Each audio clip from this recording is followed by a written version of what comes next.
I'll speak in English. Good afternoon. Thank you for coming on a Saturday afternoon where I'm sure there were better things to be doing in Macau than listening to me speaking about the first museum in China. What I'm going to present here is a summary of an article that I published last year at the Journal of the British Royal Asiatic Society, published by Oxford University Press. And the story of the article is a curious one, well, at least for me, because I ended up writing it in 1 month when I had a panic attack. After I had a panic attack in London, because I had been reading, well, I do a lot of research on Anglophone travel writing on Macau, American and English travel writing on Macau. And I started to read, it's one of those findings that you have to read about 50 books to do that finding. Because I started to read about a natural history museum established in Macau in the 19th century. So I didn't pay much attention to it. Then I read about it again and again and again. So I was presenting a paper in London in 2010 at the Institute of Commonwealth Studies, University of London, on Macau, and I mentioned this diary that I had been reading about, and there was a lady in the audience which asked me a lot of questions about the museum, and I told her whatever I knew about the museum, and then I was on the tube, on the underground, going back home. And it suddenly, clicked in my mind that I probably, had been giving away the biggest finding of one of the biggest findings in my career for free in conferences all over Europe, which was this museum that I had been talking about could well be the first museum to open its doors in China. So I went home, I Googled everything that I could related to museum studies in China, and the next day I went to the British Library. And it was indeed the first museum to open its doors in China. Wasn't in Shanghai in the 1860s, as everybody else said. So I didn't sleep. I slept, but I almost didn't sleep for a month. I read as much as I could on the subject. I reread all the sources that I'd used before, and of course. I wrote the article, and the abstract clearly stated this article establishes that the first museum in China was not the Zenden Museum in Shanghai, founded by the French Jesuit priest Pierre-Marie Oide in 1868, but the British Museum in China, founded in 1829 by 3 supercargos of the East India Company in Macau. And the article was accepted. So this is just starting by showing that Macau has been relegated to the backstage by world historians, like European historians, American historians, mainly because they don't speak and read Portuguese. So if they can't read Portuguese, they can't feel safe by researching history of Macau. And I was lucky there, first because of that. Macau is, and also the Canton trade took place in Canton. So even if people are studying the Canton trade, they worry about what went on in Macau. And justice has to be done recently. Paul van Dyck's work has given Macau the importance that it deserves in the scope of the old China trade. The other reason was, of course, having been, it was an Anglophone initiative. English and Americans residing in Macau in 1829 got together and opened a museum. And so it was an Anglophone initiative for an Anglophone public. So the museum is not mentioned in Portuguese sources. And that's why no one in Portugal doing history of Macau was ever able to do research on the museum. So you need to when you do history of Macau, you have to cross-reference Portuguese, British, American, Chinese, Swedish sources to get a kaleidoscopic and a realistic view, because English sources reveal silences in Portuguese sources, and vice versa. What the Portuguese couldn't tell the Portuguese king in their documents, the British told the directors of the East India Company in London, and what the officials of the East India Company could not tell to the directors in London, for instance, that they had mistresses in Macau, and bastard children. The Portuguese gossiped about that in the papers that they sent to Lisbon. So when you cross-reference these sources, these silences come up, and you have a more faithful, rather than realistic, a more faithful view of what Macau was. But so this was just to give you a short introduction. I mean, you all know Macau, but as you know, the Portuguese established here in around 1557, and it wasn't by chance. We're celebrating this year the 500th anniversary of the Portuguese arriving in China. As you know, Jorge Alvares came to China from Malacca in 1513, so exactly last May, exactly 500 years ago, and the Portuguese tried to establish in Fujian or Fujian and in other parts of China, but they were only able or allowed by the Chinese authorities to establish here. Why? It's very simple. It was a very intelligent, strategic move from the Chinese authorities. Macau is almost an island. And what they did was they built the barrier gates, so when the Portuguese didn't comply with their wishes, they would close the barrier gates, starve the Portuguese to death. So the Portuguese were always forced to comply with the wishes of the Chinese. That's why it is wrong, and people still say it, to say that Macau was a Portuguese colony.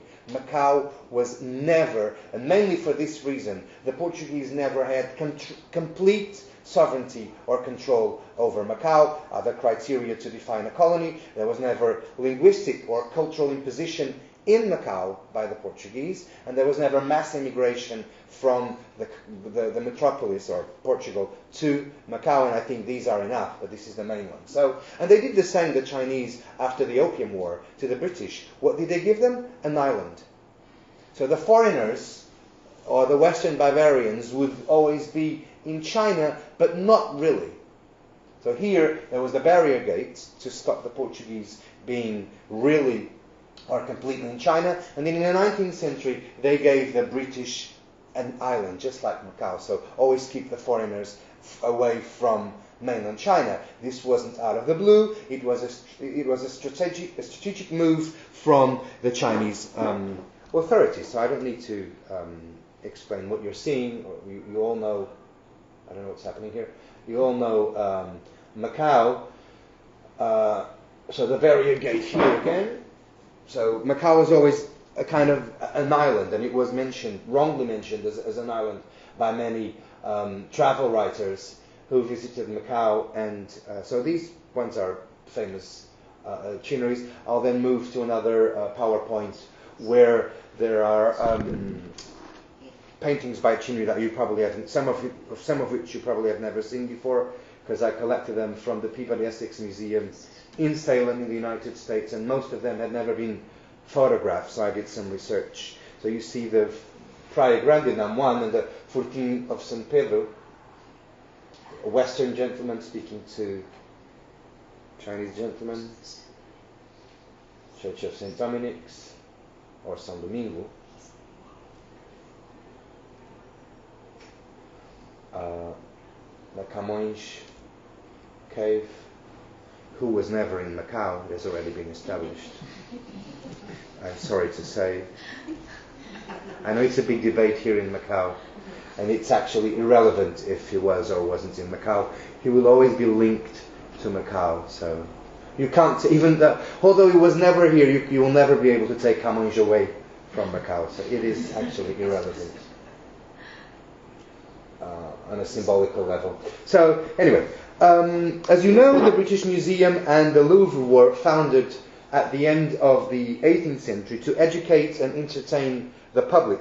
And by the 1860s, museums were centers of scientific culture in major Western cities. And Anglophone traders in Macau, or American and British, collected natural specimens in and around Macau and Canton during their leisure time and sent them to Western museums and universities, contributing to the development of natural science. So supercargos of the East India Company were also amateur naturalists, and they collected specimens of especially flora, Chinese flora, that they sent to the British Museum, to academic researchers in Cambridge. So they had an important role in the advancement of learning and information about China. So this is actually the PowerPoint with some never seen machineries. It's a big PowerPoint. It will take a while to open, I think. So the first museum founded in China by a Chinese was the Nantong Museum in Jiangsu, established by philanthropist Zhang Jian in 1905. So this was the first museum established by a Chinese. And one of its main objectives was to teach Chinese visitors about the concepts of evolution and historical progress through its displays. Studies on Chinese museum history usually identify the French Jesuit Pierre-Marie Oide as the founder in 1868 of the first modern museum in China, the Zhendan Museum, a natural history museum originally known as the Zikawei Museum, due to its location on the western outskirts of Shanghai's French concession. Again, historians tend to focus in Hong Kong and Shanghai because they have a good command of the languages spoken in those two territories, while Macau is relegated to, the backstage. Wrongly, because it is a pioneer, so you can't go around Macau, but people usually do when they research. Before that, the British government of Hong Kong had also set up a small display, it's taking a while, a small display of cultural things, and I quote, around 1855. In 1872, the North China branch of the Royal Asiatic Society found a museum in Shanghai, while in 1887, another Western missionary of the British Baptist Mission founded a museum in Qingzhou. So British efforts, as we can see, were instrumental in the development of modern museums in China, from Shanghai to Macau, but Macau has been ignored by most, if not all, studies on early Chinese museums. That's why I was able to find out that the first museum to open its doors in China was not the Shanghai one, but the Macau one. As Anglophone sources reveal, in 1829, 3 East India Company supercargos, who were all amateur naturalists, founded a museum in Macau, which remained open for 5 years until the end of the company's monopoly in China in 1834. So the museum was open between 1829 to 1834, when the East India Company saw its monopoly in China ended. So the Natural History Museum of Macau was presented in the European press at the time as an innovative local scientific endeavor. The Canton Miscellany of 1831 talks about the Macau, and I quote, "Macau also owes to the philanthropic feelings of the members of the Honourable British Company, an institution which has and will spread useful knowledge among the inhabitants." And we will later see why they are describing the East India Company, mostly a commercial institution, as an institution that spreads useful knowledge among the inhabitants of the places where it trades. And they mentioned the museum as having been founded by young English amateurs of natural history. The museum, which then began its progressing, and posterity will no doubt have to thank it for many rare specimens of nature's produce and marvels. End of quote. So, as you know, The Portuguese arrive around 1557, and but the East India Company only establishes in Macau in 1700. And the British officials were only allowed to stay in mainland China in the enclosed complex of the factories, buying tea, chinaware, and silk for 6 months, the winter and autumn months. After that, they were forced to leave China, and they could go wherever they went. So it didn't make much sense to go back to England, and they had 6 months to go and return, or to America. So where did they go? They came down to Macau. So Macau became the first home for the British and the American, well, for all Westerners in China up to the founding of Hong Kong. So it was at the beginning especially a male community, and then towards the end, to the beginning of the 19th century, the wives of the English and American traders start to come with them, or the nieces, Harriet Lowe, Rebecca Kinsman. And where did they stay? Again, Macau. They were not foreign women were not allowed to enter mainland China, so they lived all year long in Macau. And as you know, Catholics confess their sins and forget about them and start sinning all over again. Protestants do not confess, so they used to write diaries as a daily exam of conscience. So it was like a personal confession and a way to do a little bit of the day's accounting. So these women were, and I'm paraphrasing them, it's not my own words, bored to death in Macau in the 19th century. Their husbands were up in Canton, so they described in their diaries every single little aspect of the everyday life of Macau, from the dogs barking to the drapes, to the humidity, to the servants.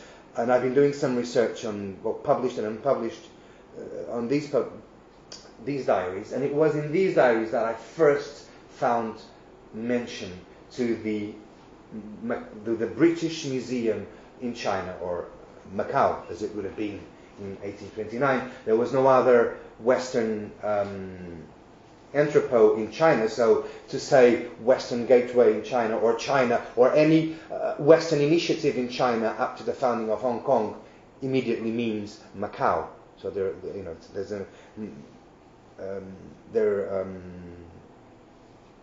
have the same meaning. They're synonyms. So as I've said before, chaplains, supercargos, traders collected rocks, specimens of flowers from Macau, the south of China, and sent them to museums and academic institutions in Europe. So that is part of the imperial project. Also know the other to be able to manipulate him. And this has been recently studied as imperial or colonial ecologism, or ecology. How did the imperial powers change the landscape of the places they colonized? I mean, today when we think about Brazilian beaches, we think about coconut trees. They never existed in Brazil until the Portuguese took them to Brazil from Goa in the 16th or 17th century.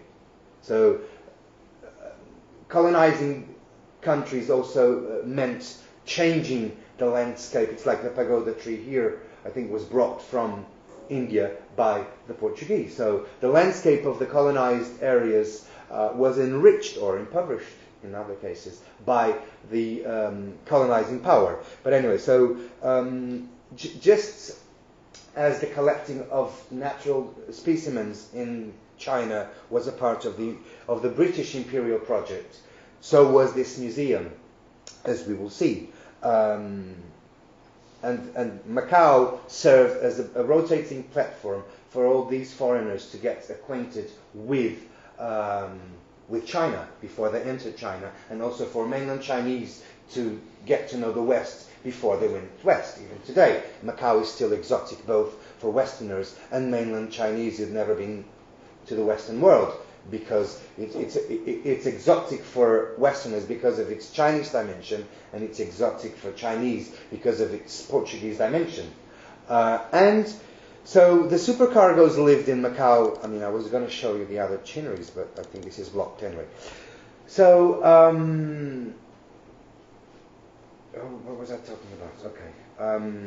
Okay. So the British lived in Macau, and they arrived in 1700. And It's going back. I don't think it's going to work, but when the Portuguese arrived, a pigeon, which, as you know, is Mario is a specialist on the subject, Creoles and pigeons.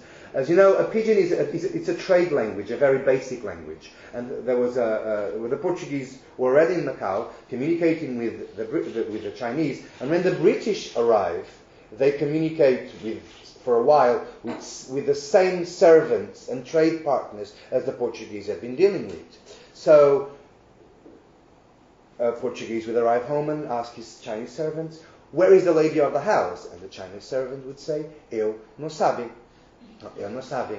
When the English arrives, I don't know. When the English arrives, he would ask probably the same servant that was now working for the English, "Where is," not the lady of the house, because the British didn't bring their wives for a very long time, "Where is my walking stick?" And the same Chinese servant would say, "Me no sabe."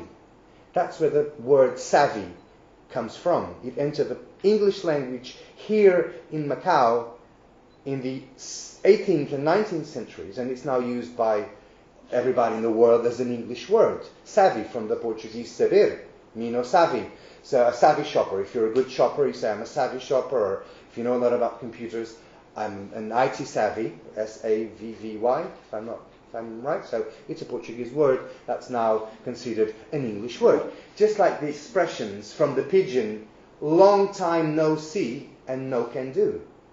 They both come from Macau and Canton and entered the English language here in the 18th and 19th centuries, and are now used, in informal. We hear them all the time in American films. "Long time no see," and this is a literal translation from the Cantonese, like "no can do." And they entered the English language in Macau and Canton in the 18th and 19th centuries. And my theory, and I'm still looking for it's only a theory because I'm not able to prove it, but I'm hoping that, it's mentioned in one of the diaries that I'm reading, unpublished diaries that I'm reading, is that the traders, these same traders that opened the first museum in China in Macau, when they were the Forbes, the Churchills, the Franklin Delano Roosevelts, very influent people, very rich people, and when they went back, they used these expressions to show off, "I've been to China." Like the women would wear ivory fans, and when they spoke together, they used these expressions here when they talked to each other. They used them in their diaries, and so when they go back to the United States or to Great Britain, they still use them when they speak to one another. So social climbers around them and people around them find them funny. "Long time no see." So they start using them as well, and they spread and they become part of the English language, so all the way from Macau to the United States in the 19th century. But anyway, back to the first museum to open its doors in China. So the British Museum in China, or in Macau, was founded during a meeting of 3 East India Company supercargos, another word that comes from the Portuguese, sobrecargas, the official in charge of the cargo of the ship. So it was a meeting of these 3 East India Company supercargos on the 22nd of February 1829. The permanent exhibition was a smaller version of similar displays in Europe and was advertised as a natural history and science museum in the Canton Register in March 1813, a year after it was founded by British Macau Canton residents who had a lot of free times on their hands during the months between the trading seasons, when they came down to Macau and had little to do. So it was the supercargos established the museum on a voluntary basis. They were not paid to establish the museums, and the East India Company was not officially involved in the process. And one of the museum's founders was the previously mentioned John Russell Reeves, who arrived in China in 1827 as Assistant Inspector of Teas and succeeded his father in 1831. Another founder of the museum, Henry Matthew Clark, arrived in Canton in 1825 and was Superintendent of Exports for the East India Company. He learned Chinese but left China in 1839. The third founder, the Reverend George Harvey Vachel, who fell in love, I think, with Harriet Lowe. If you read her diary, there's a hint about some kind of passionate feelings going on. And he was the eldest son of Vicar John Vachel, or Vachel. He arrived in China on August 1828 to work as chaplain to the East India Company, mainly in Macau, in the chapel. When did he arrive? Yeah, he was already there. In the chapel of this Protestant cemetery. Like Reeves, Vachel started collecting specimens as soon as he arrived and sent some of them to the Cambridge Philosophical Society Museum at the request of the naturalist Reverend Leonard Jennings. Some scientific British journals acknowledge the research carried out by correspondents such as John Reeves, indicating the importance of their work for the advancement of knowledge. And they also published short biographies of some of the society's members. I won't read them and bore you to death. I can email you the article after if you're interested in, more information on that. So the same publication goes on to praise the work of John Reeves' son in Macau, especially his research for the British Museum in London. So these supercargoes lived in Macau and were doing research on Chinese natural richness for British academic institutions back in London. So they were not just making money, they were also contributing to the advancement of knowledge regarding China and Asia back in Europe. Okay. In 1829, news of the opening of the British Museum in China, or in Macau, and of the work of its founders quickly reached Europe and other parts of Asia. And in September, the Asiatic Journal described the structure and aims of the Macau Museum in detail, based on an article previously published in the Canton Register, and I'm going to quote the description of the same journal. I know one of the questions that will arise at the end is, where was the museum located? I don't know. When I sent the article to the Royal Asiatics, to the Oxford University Press, that was the question that both the blind reviewers asked me.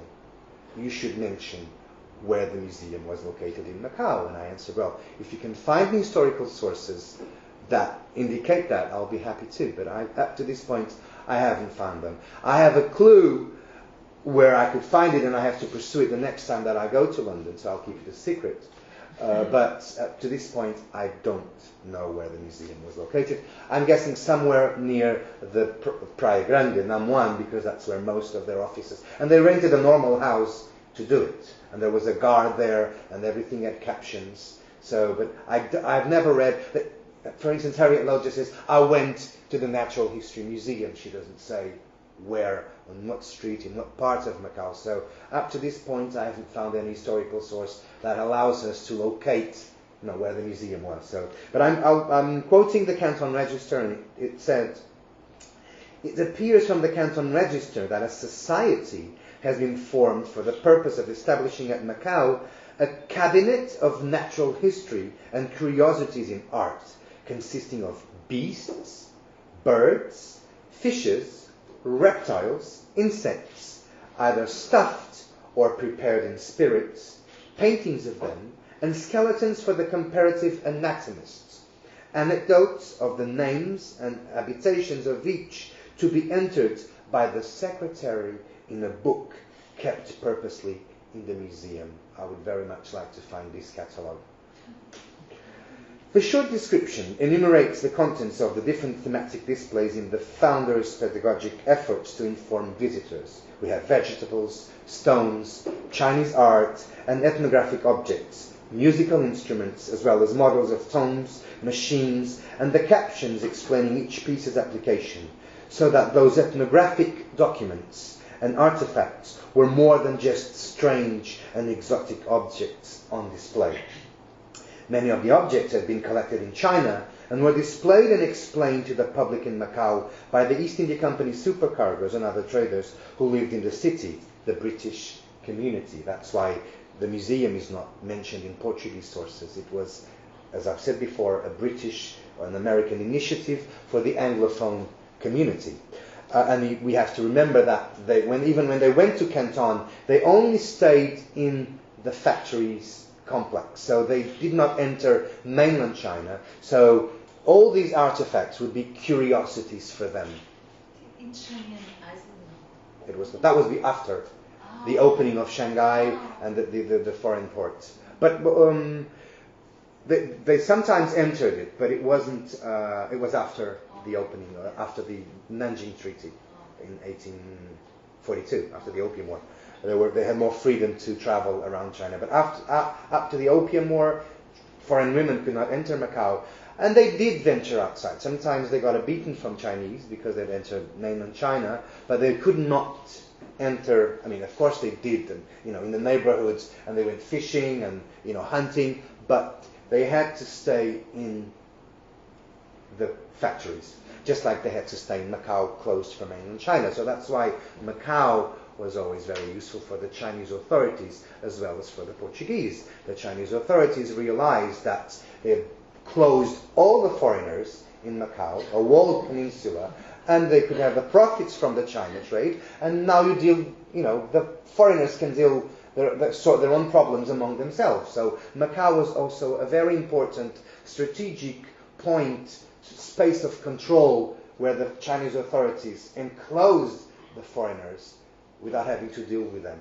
So that's why the Portuguese were able to stay here for more than 400 years. It wasn't because of their beautiful eyes or their great hair. It was because Macau was also useful for the Chinese authorities' interests. I mean, the other example is during the Cold War in the 20th century, Salazar, fighting a very expensive colonial war in Africa, asked, I think, Mao, okay, you could have Macau back because we have so much worries in Africa. But the Chinese government said, no, you can keep Macau. Why? Because with the Cold War and the embargo on China, Macau was used by China to smuggle gold, tires, and information on the West. So stuff that they needed to take inside China that was embargoed by them. So Macau was always useful for both the Chinese authorities, the Portuguese authorities, and the Macau people. Anyway, where was it? I'm going back to the museum. Well, thank you for the question which led me to this. There were other traders living in Macau who collected birds. For instance, Thomas Bill and his son and brother, and probably him, are buried in the Protestant cemetery of Macau. So he was a big collector. He had this huge. There's actually in the Chinese toponymy of Macau, Bill's Lane. So his name is still in a lane name here in Macau, a narrow street. And I think close to where he lived, in a house very similar to this one. It's not going, so I would like to show you more chinneries, but I don't think it's not working. Okay.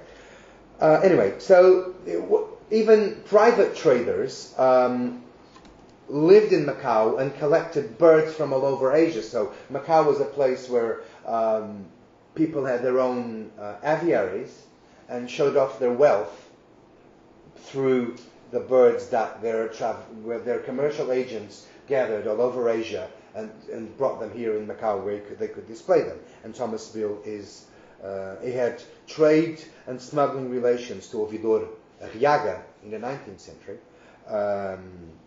So some American residents immediately donated objects of curiosity from all over Asia to the Macau Museum, or the British Museum in Macau.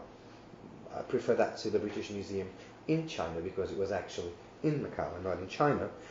And Dr. Robert Morrison, the famous missionary, contributed by translating a description of the Macau Museum into Chinese to be delivered to the Hong merchants and other tea dealers in Canton in the hope that they would donate Chinese objects. So foreigners could not enter mainland China, but they asked their Chinese trade partners to bring exotic Chinese objects that they would then bring from Canton to Macau for the museum. Unlike their Chinese peers, foreigners could not freely enter China and collect material for that institution. The museum was therefore described as a joint effort of British traders and missionaries, as well as American and Chinese merchants, who all collaborated to enrich the museum's collection. An Anglophone philanthropic, scientific and educational initiative in a Chinese territory administrated by the Portuguese. Robert Morrison, who also participated in the organization of the museum as a sinologist and translator, mentioned the founding of the institution and its $30 annual subscription in a letter to George Staunton. So members paid $30 per year to help maintain the museum. So he named the permanent collection. He mentioned that naming the permanent collection was difficult, but a decision was finally reached and the institution officially became the British Museum in China, which is a very interesting name. So Dr. Morrison's memoirs also describe the aims of the museum and his own involvement in the museum, and I quote, "During this summer, 1829, an institution was established in Macau, designated the British Museum in China, for the purpose of collecting native and foreign curiosities, including the productions of art, as well as what pertained to natural history, etc. Dr. Morrison zealously encouraged this attempt to enlarge the sphere of knowledge and science, not only as a liberal subscriber and contributor, but also circulating among the natives a statement of the objects of the museum." So there are several references which I'll skip. There are several references to the museum. Harriet Lowe mentions it. The first curator of the Sydney Museum, or England, born in English, on his way to Australia, visited the museum, of course, being a naturalist, described the museum, but very briefly. There's not a lot of information on the museum. So many more travelers described the museum, and the museum was closed down when the East India Company's monopoly ended in 1834. And some of the museums described, at the time, back in England, private traders were already trying to convince the king to end the monopoly of the East India Company. So these philanthropic and cultural activities also served an interest of the East India Company, to characterize the company also as a philanthropic association that was promoting the development of knowledge in the places where it traded. So we're never sure if it was, it was probably both. And let's leave it at that. And it actually, the East India Company's activity in Macau ended in 1834, and the museum was closed. A part of its birds collection was sent to the recently founded Museum of Calcutta, but the rest disappeared. We don't know where the collection is. So and I'm finishing. It's been an hour has passed, and I didn't realize it usually happens. So museums and private collections in Great Britain and other Western countries were therefore enriched with specimens collected in Macau since the 18th century, and in the case of the Calcutta Museum, by the specimens taken from the, and I quote, dispersed Macau Museum, the first museum in China. We tend to think of the East India Company and the American firms only as commercial institutions in China, but their presence was highly relevant in cultural and social terms, as supercargoes and traders greatly enriched the everyday life of the enclave and contributed to the advancement of scientific knowledge both in Asia and in the West. Their presence in China, and especially in Macau, was therefore not only economic but also cultural. It was vital for the dissemination of scientific knowledge and, as we have seen, for the training of the British and American sinologists. Since the East India Company's cultural and scientific role was not satisfactorily replaced by any other organization or group of people after 1834, the museum's closure impoverished Macau and the Pearl River Delta in cultural terms. The museum, like the English tavern or hotel on the Praia Grande, the schools and hospitals founded by Protestant missionaries, the English language newspapers printed in Macau and Canton, the Canton Register, the Canton Miscellany, the Chinese Courier and Canton Gazette, the Chinese Repository, etc., the theatre and opera performances, the several photographers who did business in the enclave from the 1840s onwards, the East India Company Press, the Luso-British Theatre, a temporary wooden building between 1839 and 43, and the Protestant Old Cemetery and Chapel, which can still be visited in Macau, reveal the greatness of the impact that the Anglophone community had on the city's everyday cultural life and history. The British Museum in Macau symbolizes the British supercargo's interest in field work in Macau and Canton and their contribution to the advancement of knowledge locally and in Europe. The temporary institution was a manifestation of expanding scientific knowledge, of more amateur cultures of scientific appreciation, and of European, that is, British, posturing in Asia. It was also a vehicle for some of its founders to establish their own scientific credentials, while asserting that Macau, Canton, and China in general were centers of knowledge. As I have shown, it was the three above-mentioned East India Company supercargoes and not the French Jesuit Pierre-Marie Eudes, as previously thought, who founded the first Western-style museum in China. The British Museum of Macau opened its doors 39 years before the Zenden Museum in Shanghai, and it was indeed the first museum in China. Thank you very much. Thank you.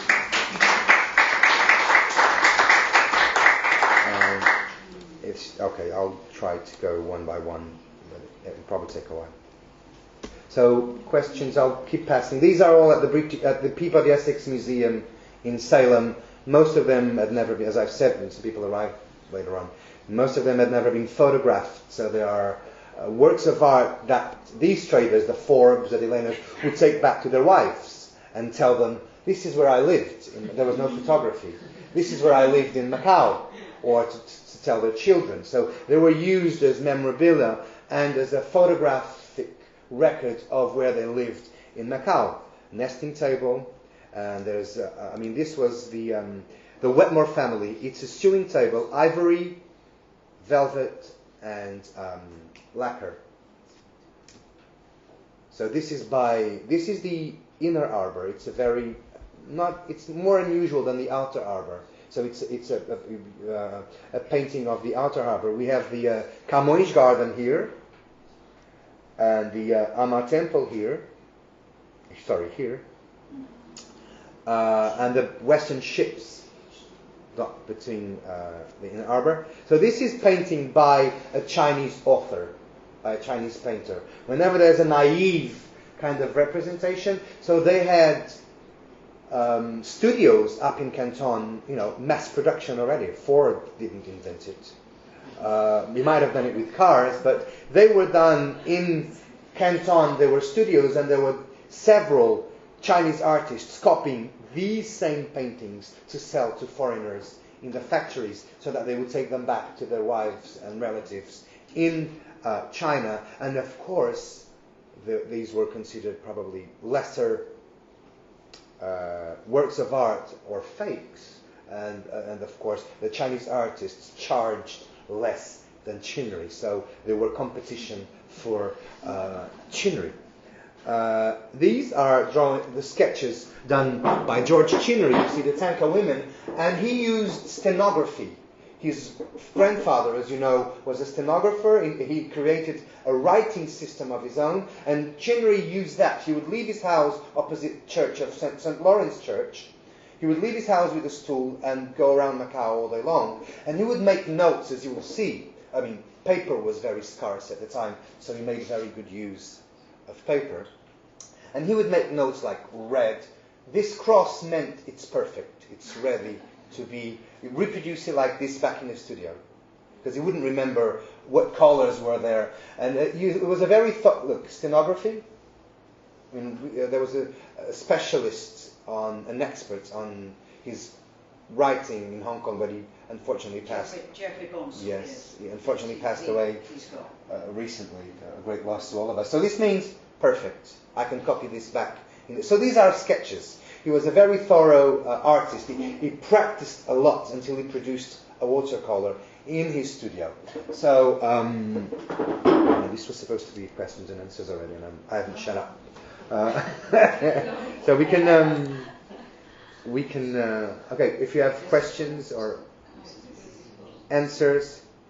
So this is actually the cover of the book that I've just published, and the museum didn't charge for it. Do we know where that is? Yeah, 14 São Pedro. It was at the middle of the Praia Grande, almost in front of the governor's palace, but it was destroyed in the 1960s when the land reclamation started. It was just a small battery, 14 São Pedro, St. Peter's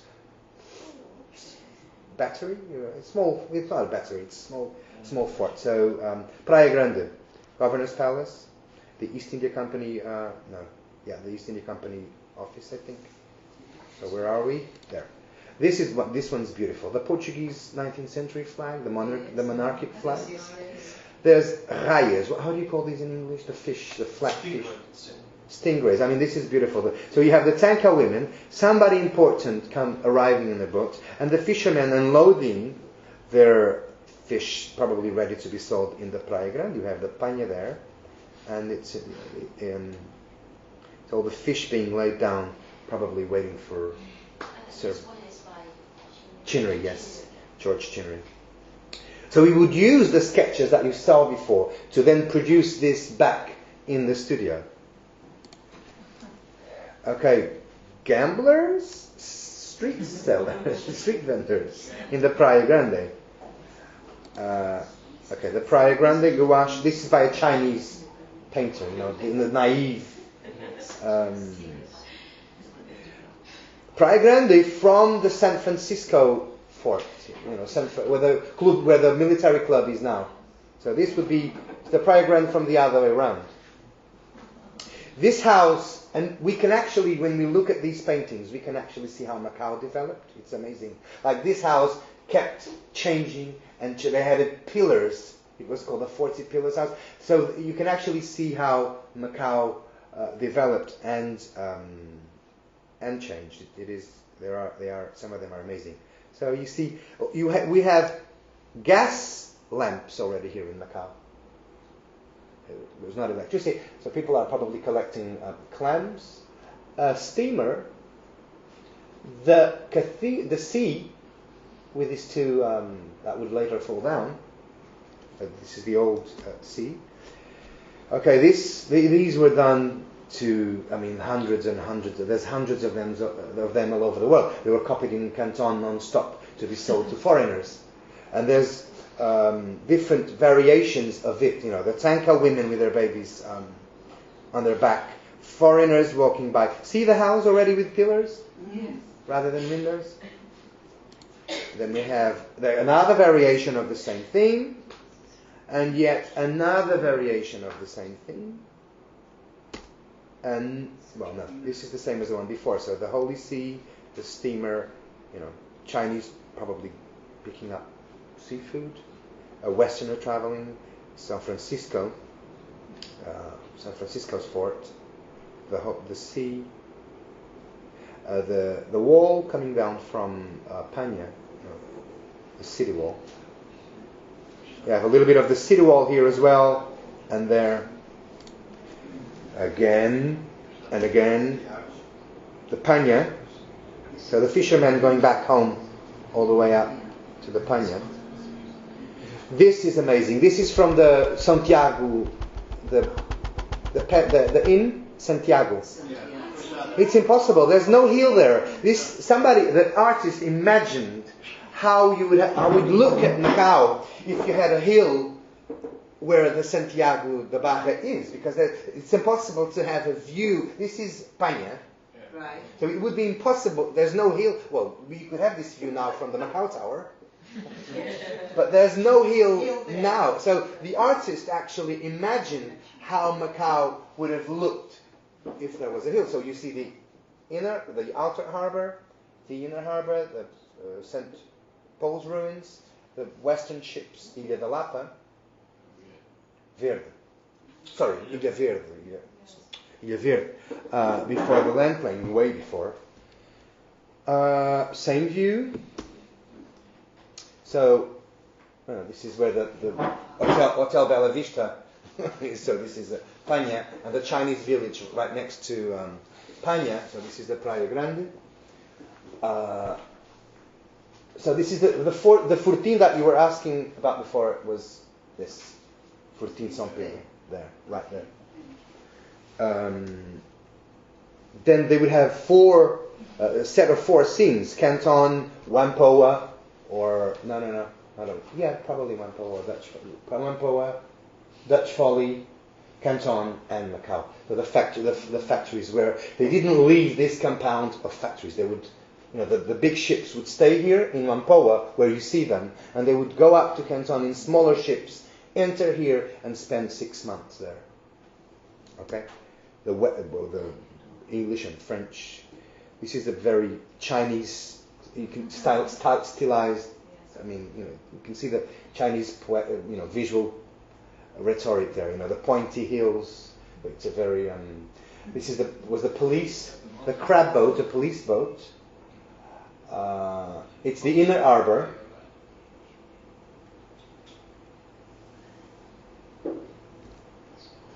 The Ama Temple, which is always.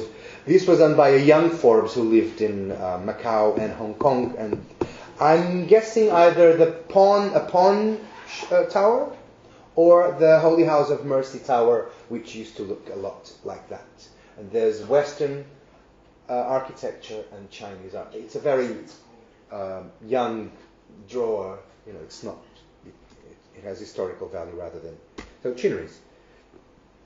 The ruins after a typhoon would have appealed to the romantic aesthetics of Chinnery, of course.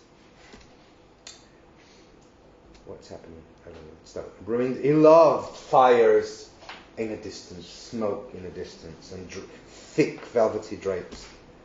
San Francisco's probably. You see the stenography and all the noting? Well, no, that's the canon. But I haven't been able to find what this is. It's a sanctuary, maybe a beehive shape, similar to other Asian sanctuaries, but maybe the inner harbor? Beehive, yeah. So this has the date. So 1833.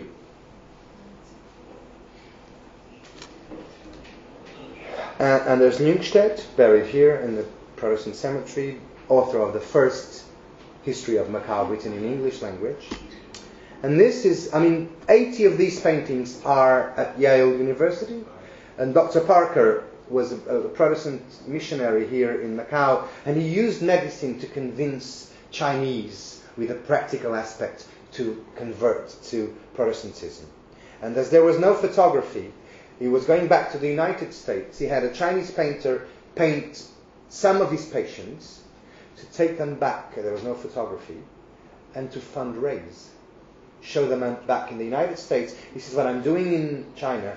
Please give me your money so that I can continue to do this. So most of them are at Yale. Some of them are in London, these paintings, and some of them at the Peabody Essex Museum. Dr. Thomas College, who founded an ophthalmological hospital in Macau, and I've read that it was because of the diet, the Chinese diet. As you know, rice is very poor in nutrients. There's actually almost nothing in white rice, and that's why people had a lot of and vision problems. They didn't get enough vitamins to have healthy vision. So there was a lot of blind people and eyesight problems, and Dr. Thomas College, also a Protestant missionary, founded an ophthalmological hospital in Macau. And this depicts, he had just operated this Chinese lady, who, it was raining, it's suggested by the weather outside, and her umbrella laying here, and her child is thanking the doctor with a chop for the operation, and his Chinese translator is helping him translating what the lady needs to do. And there's a patient, a blindfolded patient, probably waiting for his appointment, his next. You can't really see it, but there's also a painting here which depicts the hospital also in Macau. I was going to say Canton, it's Macau. Charles Goodslaff, or Carl, it's anglicized name, dressed as a Fukian sailor. And the watercolors, right, the sampans. He had I think, He loved Tanka women. Generally, must have. They were probably a fetish, or probably more than anyway. Fisherman, a junker. He was very detailed. I mean, he even drew the holes. What do you call this lem in Portuguese? The rig? No. The steer. Rudder.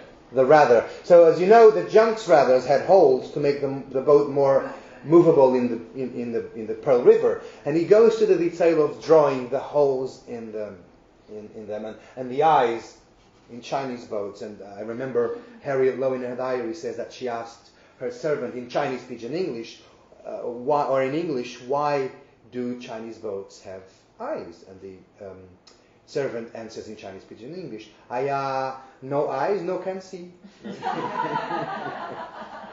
Very funny. So it's sketches which he, and you can see all the notes that he made to redo them back. He was so he practiced here what he would then draw here and then draw even more back in his studio, where young women and young men would go and he would help them copy his own drawings and spend time with them, as long as they wrote at the back, and that was already publicity, copied at the studio of George Chinnery in Macau. So when they took their drawings back to the United States, there was free publicity on his own studio in the back of the drawings. So I'll just go through it very quickly. So if you have any, I love this one. I mean, the way that her foot is pressing against the boat. It's beautiful. So 1843, a Macanese lady going to church, a Nyona, covered by the doll, the black mantle. They would only leave the house anonymously because they would cover themselves in that black mantle, the doll, to go to church, a funeral, or a wedding. They would hardly leave the house, the Macanese ladies. And there was a black mantle was served as an extension of the house, because she would go out anonymously with the servant, and then she would be buried in that same mantle, mortalha in Portuguese. So she would live covered by it outside the house, and then she would be buried by it when she died. Okay, well, it's just interesting. A Portuguese or a Indian official, the Macanese lady going shopping, probably. She wouldn't go shopping. The servant would. The Yama Temple, Tanka woman, and the blacksmith. You will see him in other corners of Macau, like this one, strategic corners. There's the blacksmith. If you read descriptions of Chinese blacksmiths, it's exactly, this could illustrate description of travel writers of blacksmiths in Macau in the 19th century. It's amazing. Very easy. He was practicing, you see? The small detail that would then come to this, and back in the office he would draw this. Another blacksmith, barber, gamblers, street gamblers. There's two scenes of this. It's the same scene seen from different sides. So this is from this side of the house, and the next one in color is the same scene from the other side of the house and colored. Tanka women. Peter Mundy in 1637 painted exactly the same thing. A Chinese farmer, bamboo straw to protect him from the strong winds and rain. And this is the 19th century, and in 1637 the first British to describe Macau painted exactly the same thing. It's amazing. Playing the shuttlecock, so it's a Chinese game, and he drew this. So there's also an ethnographic value to these descriptions of Macau.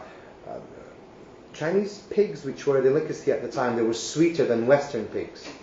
So people preferred Chinese. It's the same as cows. Americans and English, if they had kids, they had to bring their own cows to Macau along the furniture, because, as you know, Chinese didn't drink milk, so Chinese cows were not milked. So if you had a little kid, you brought your own Western cow to Macau. It actually rhymes, cow, Macau.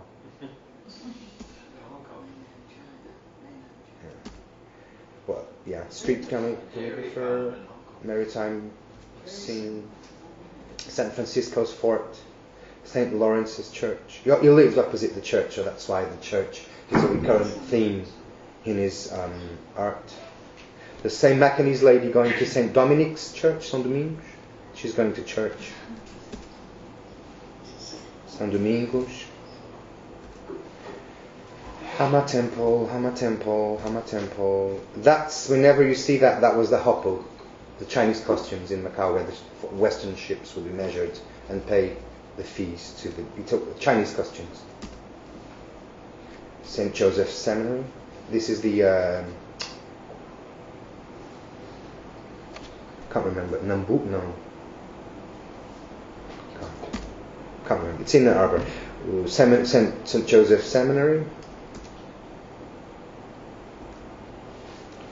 The Protestant cemetery in Macau.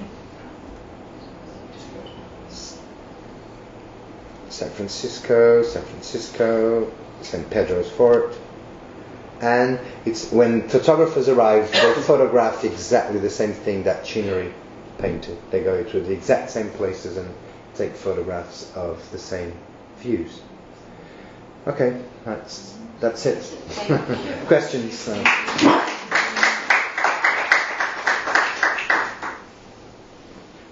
back to your museum.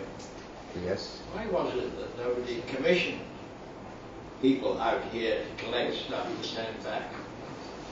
Because this was the only entry point to China at that time. Mm-hmm. There must have been a great interest in Europe in what was going on in China. Why was it left to some amateurs in their spare time to collect things? Lack of interest, maybe. They had other priorities. They were turning somewhere else. The Chinese invented so many things centuries before. I think it was mainly lack of interest. It was something that they that wasn't familiar to them, so they weren't. Didn't feel safe studying it. Maybe I think it's lack of interest. It wouldn't have been. I mean, I think it's probably the time traveling or the time it took to travel. I think most of it would have to do with priorities and lack of interest on. You think of Banks and Darwin and people like this researching and collecting all that stuff in South America. Yes, sinology, yeah. That to build up knowledge of medicine and the rest of it. This wasn't happening here. Yeah. Well, not to my knowledge. Well, China was an enclosed country. Yeah. Yes. They didn't allow foreigners to enter, so they could come, but they would stay in Macau, and they would collect whatever these supercargos were able to collect.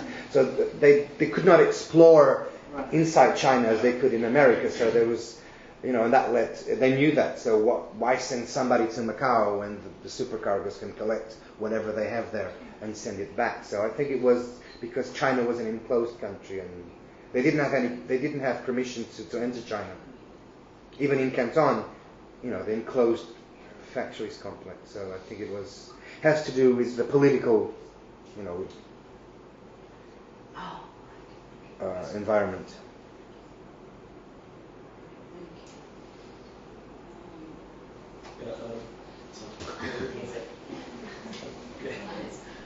No, I'd just like to know whether you have been able to find out if any Chinese report on Macau, as they usually sent people over, officials, right, to write reports, as there's a very famous one, and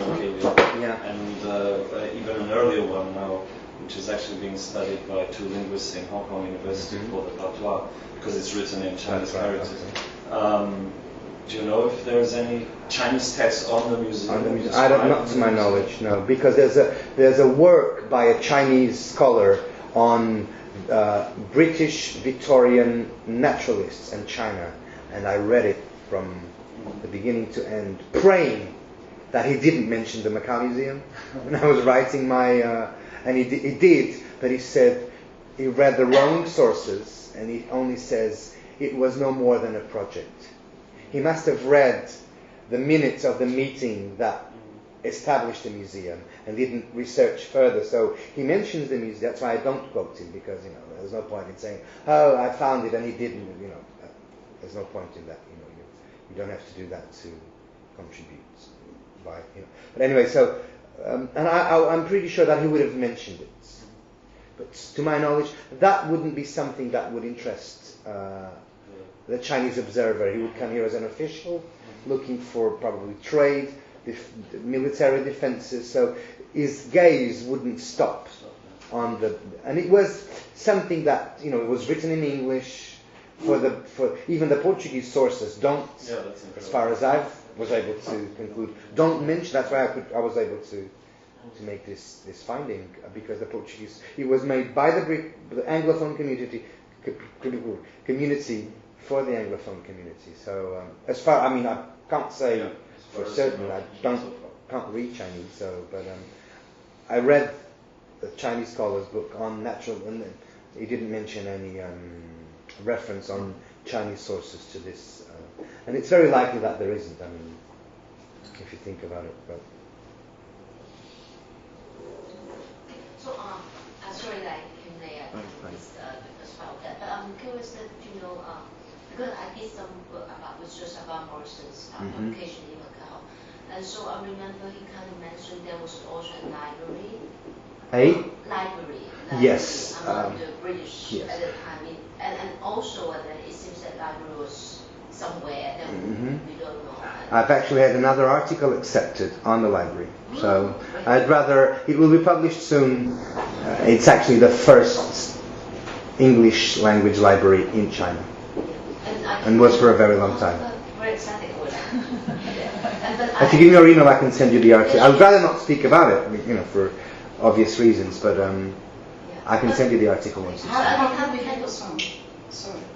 I can kind of confirm with you that to me, and that this is something new, and that I never read anything in the Chinese context and about the British using it, and so it's new. So I just read the email. I read it over here. Okay. It's the same in Portuguese sources. It wasn't. It was not stated here. It wasn't described or mentioned. Father Teixeira mentioned it briefly, but using Jungstedt. There was a museum, very briefly, but in historical sources there's no reference to it. Sorry, my question was going to be, Rogerio, when it is published, No. how does one... This one? No, your article. On the museum. Yeah, it's published. At the library, how do we find it? I can send it to you. It was published by the journal, the British Journal of the Royal Asiatic Society, Oxford University Press, volume 22, 2012. So it's already been published. It's out there. I can email it to you because they charge for you to download it, and it's irrelevant to me if they charge or not because they don't pay me a cent. So. I can email whoever wants the. I can probably open Hotmail, and you can. Yeah, we could probably do it here, and you can type your own email address, and I'm glad to share it with you. Yeah, no problem. Yeah. So it's probably a question that you answer in the paper, because you mentioned that this was the first museum. But on the other hand, you mentioned in brief the various sources, and maybe you can go through that in more detail, but there seems to be, if I understood correctly, an awful lot of sources that mention its existence. So how could that be overlooked if there are so many references to it? There's 3 lines. I think the longest reference is 4 to 5 lines. So when you need Harriet Lowes and Harriet Lowe, these and are if you just read one, you don't click. That's why I started by saying how, I had a panic attack because I'd been sharing this, because it had never clicked. This references. This is one of those findings that you only find when you read about 60 different descriptions of Macau in that period. It's the only way that you're going to put, 30 different references, very short references to it together, and you can have a better understanding of what the museum was. But just by reading those 3 lines, you don't have an idea to write an article. Hang on, is this the first museum in China, in Macau? I was speaking about it for years, and it never occurred to me. It was just when somebody showed interest in it. It's one of those historical findings that you need a lot of different, because they're scattered all over, you know. It's, but another question is, I'm not an historian, so Yeah. it probably would be interesting to discuss how much of a museum was it, because you mentioned a couple of times that it was a British initiative for the British community. So we're obviously talking about a very small population in Macau. The Portuguese population was small and the British was even smaller. And by the way, it would be interesting to know who could come in and who could not come in. yes, it would, but And if there are we can't. restrictions, is that a museum? I mean, what is a museum? At It's the the end of the day? museum that was possible in Macau at the time. I think that's the Right. best But answer. today we conceive of a museum as a place of But today, yeah. everybody. So we have to We can't- worry about Yeah, transposing concepts. So that would be interesting to clarify. I think we cannot be anachronic when we're analyzing a museum in 1829 in Macau. It was the museum, I mean, if we compare any Macau museum, the Wine Museum to the Louvre or the British Museum, it's the local reality. It's what was possible at the time for the foreign community. I mean, I guess it was open to whoever visited Macau. I mean, the first curator of the Sydney Museum visits Macau. He wasn't a resident, and he goes there because he was interested in. I suppose it was open for the Portuguese community. I doubt that a lot of people would have gone in on their free will, but it was what was possible at the time. Just like I'm sure the museum opened by the French Jesuit in Shanghai in the French concession in 1868 was what we nowadays would call a museum, but that's what was.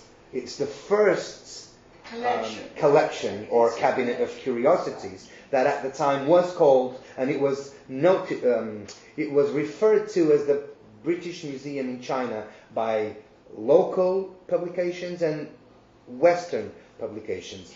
And the best answer, I think, is it's what at the time was possible. It's not by today's standards. It was free to the public. It was a collection on display in the house. Everything was labeled. Obviously, it wasn't the same thing as the British Museum, but no museum in Macau today is similar to the British Museum or the Louvre.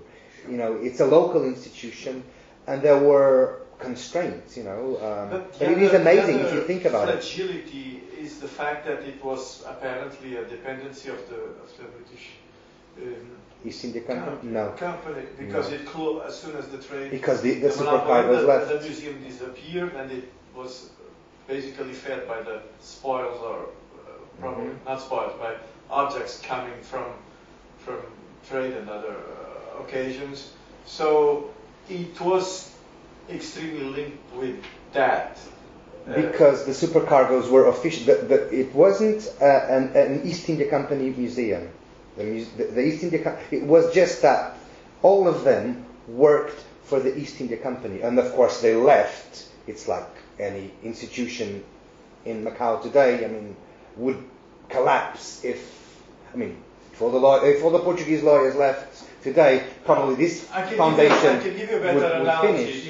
If one of our big casinos opens a room where they exhibit old slot machines, old gambling devices, and things like that, that would be a gaming museum, although linked with one of those operators. But this wasn't the East India Company officially. Right. It happened.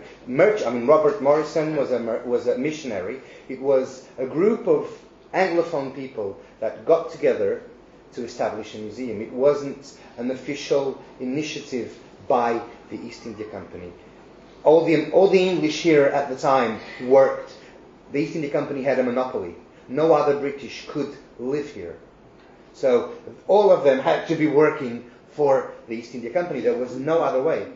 They would either be Americans, which they were, but the British would only be working for the East India Company. All of them living in...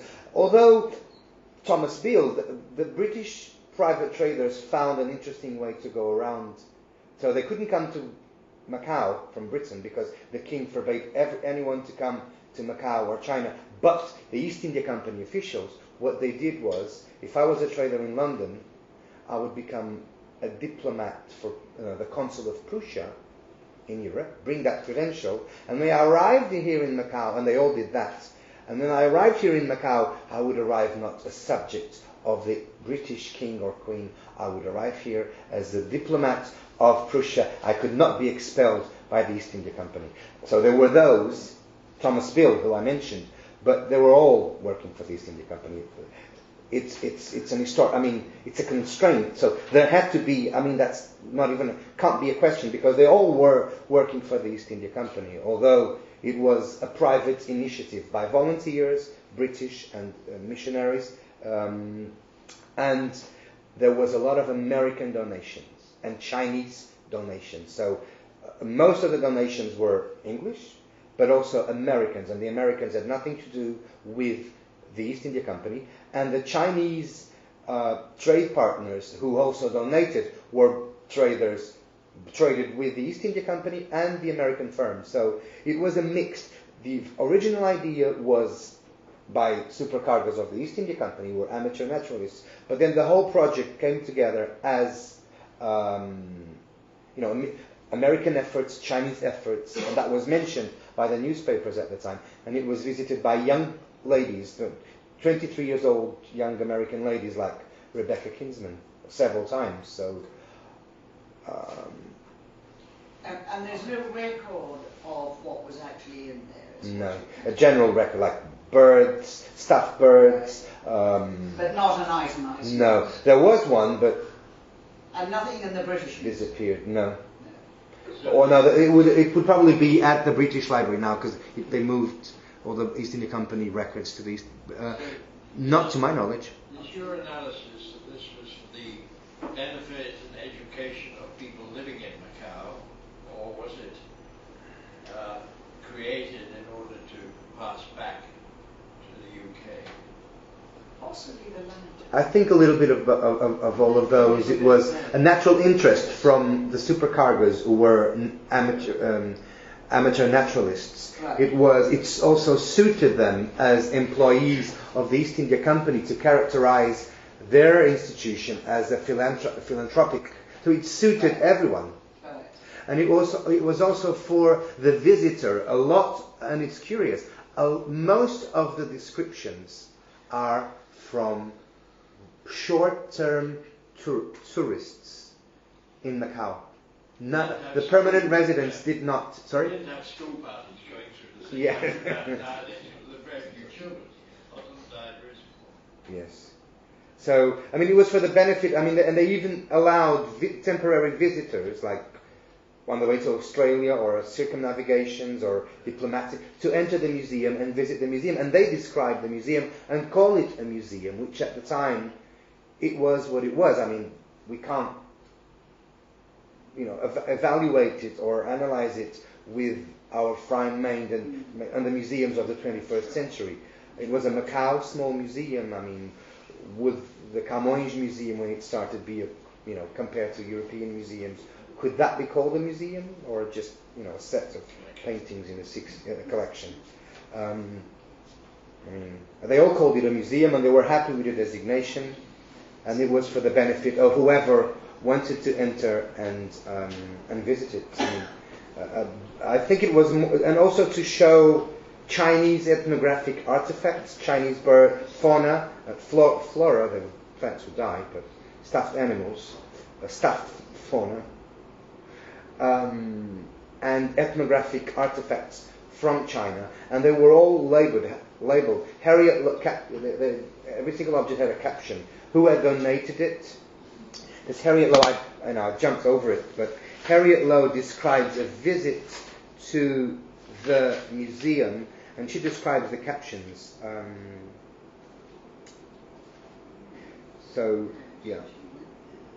Several contributions and I'm quoting a source, 38, the Asiatic Journal, say, several contributions of objects of curiosity have been received, amongst them a very liberal collection, so a big and diverse collection, from an American gentleman. By the aid of Dr. Morrison, whose talents and cooperation are never wanting in the cause of knowledge, a statement of the objects of the museum has been drawn out in Chinese. and distributed through the Hong merchants among the tea dealers and numerous merchants from the interior, from mainland China, who annually visit Canton. Experience will not, perhaps, justify our building much on their assistance, yet so much is in their power to effect with but little trouble, that something more may be looked for than the mere isolated efforts of individuals having been able to accomplish when the desire of gain is brought into action with the more ample means which an association can command. So, also, Chinese traders were were asked in Chinese to collect. This is what we already have. It's interesting, like, they made a list in Chinese of what they already had. So, can you bring different stuff for the museum? But I wanted to quote Harriet Lowe. George Bennett, in 1834, English-born Australian physician and naturalist. On the way to Australia, he would be the first curator of the Sydney Museum. And he says, and I quote, "A museum has been established at Macau by the English residents, and even now contains an extensive, and this was a naturalist, an academic, and even now contains an extensive and excellent collection of birds, beasts, weapons, fossils, and from all parts of the world. Several rooms. So I jumped this because I was, when I realized it was so, and that probably led to your question, of course. Thank you for your question. So allow me to go back and read. Several rooms are appropriated solely for this collection, having a person to take charge of them. So there was a guide or a guard, and attend upon visitors. Then a guard and guide. He attended upon visitors. So little encouragement, however, is given to natural science, and the European merchants are so much absorbed in mercantile affairs that, on the dissolution of the establishment of the Honourable East India Company, this excellent nucleus for an extensive, valuable, and with scientific arrangement, so they must have been divided by species or specimens, useful collection will no doubt be broken up and dispersed." End of quotes. But the quote by Harriet Lowe is a curious one. I don't think I'll find it. But anyway, I'll send you the.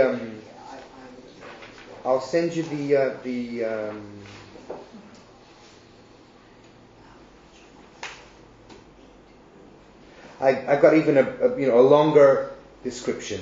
Vegetable productions, both dried and in painting, mineralogical and geological specimens, specimens of art, especially Chinese, such as costumes, manufactures, models of machinery, buildings, tombs, bridges, boats, arms, fishing tackle, agricultural implements, hydraulics, dyeing materials, with accounts of their application. So everything was captioned.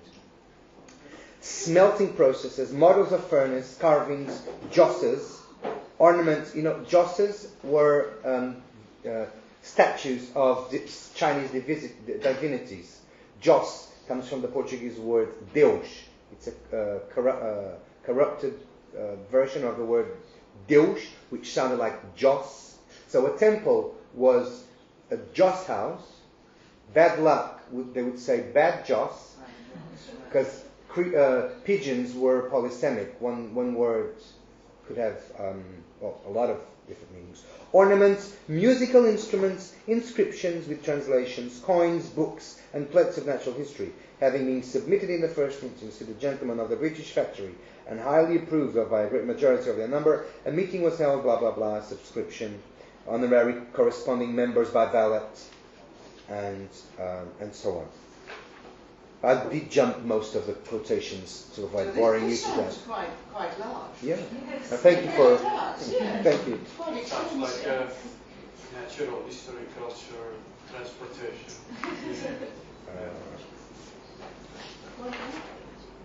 I can't find the. Probably was shipped back to England, I would say. Some of it Calcutta, because a museum had just been opened there. So most of the stuffed birds went to Calcutta. Yes, Calcutta. Yes. All right. But the rest, we don't know where it went. But we don't know.